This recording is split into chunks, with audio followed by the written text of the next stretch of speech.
আল্লাহর কসম করে বলি, যে সমস্ত নারীরা স্বামীকে অভিশাপ দিবে ইয়াউমুল কিয়ামতের ময়দানে বিনা হিসাবে তারা জাহান্নামে প্রবেশ করবে। জোরে বলেন আল্লাহু আকবার। আমার মারা যারা মাইকের আওয়াজ শোনেন, শুনে নেন, যত আপনার নামাজ, আপনার রোজা, আপনার হজ সব কিছু বরবাদ হয়ে যাবে যারা স্বামীকে লানত করবেন, স্বামীকে যারা অভিশাপ করবেন, স্বামীর বিরুদ্ধে অভিযোগ করবেন, স্বামীর প্রশংসা করবেন। আল্লাহর দরবারে আপনি নেকি পাবেন, আল্লাহর দরবারে নফল বন্দেগী পাবেন।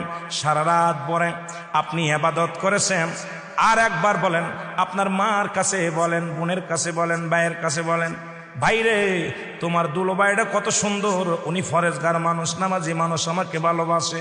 যদি স্বামীর প্রশংসা করো, এই দুনিয়ার মধ্যে নফল ইবাদত হয়ে যাবে, তোমার নেকি হবে, আমলনামায় লেখা হবে।